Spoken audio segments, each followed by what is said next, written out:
Շնորհակալություն, պարոն Ավետիսյան, ենթատեքստ չէր, ես ուղիղ հարց տվեցի,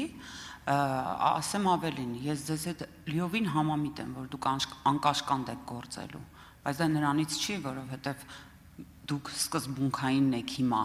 դուք կարող եք այն ժամանակ էլ սկզբունքային լինեիք, բայց հանձնաժողովի անդամ լինելով որևէ ձևի չկարողանայիք գործել անկաշկանդ գործելու համար ստեղծվել է այդ միջավայրը այսօր,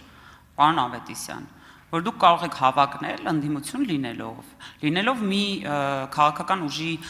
ներկայացուցիչ, որի որդին ժամանակին մոնոպոլիայով էր զբաղվել, կարող եք հավակնել այս պաշտոնին եւ գուցե նաեւ ընտրվել։ Այստեղ է տարբերությունը, պարոն Ավետիսյան, ամեն դեպքում շնորհակալ եմ, ինձ ձեր պատասխանը ամբողջությամբ բավարարեց։ Այնուամենայնիվ ես արձանագրեմ նաեւ մեր հանրության համար, չեմ կարծում կլինի ինձ ճանաչող որևէ մեկը իմ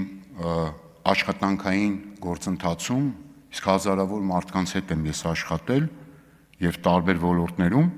որ կարող եմ վկայել եւ նաեւ ձեր նշած ժամանակահատվածում 99 թվականից մինչեւ օրս, որ պարտադրանքի, վախի կամ, չգիտեմ, մեկ այլ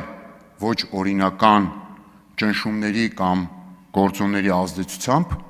ես փոխեմ իմ որոշումները կամ կայացնեմ որոշումներ։ Ես այդպիսի դրվագ դեպք ուղղակի չեմ հիշում եւ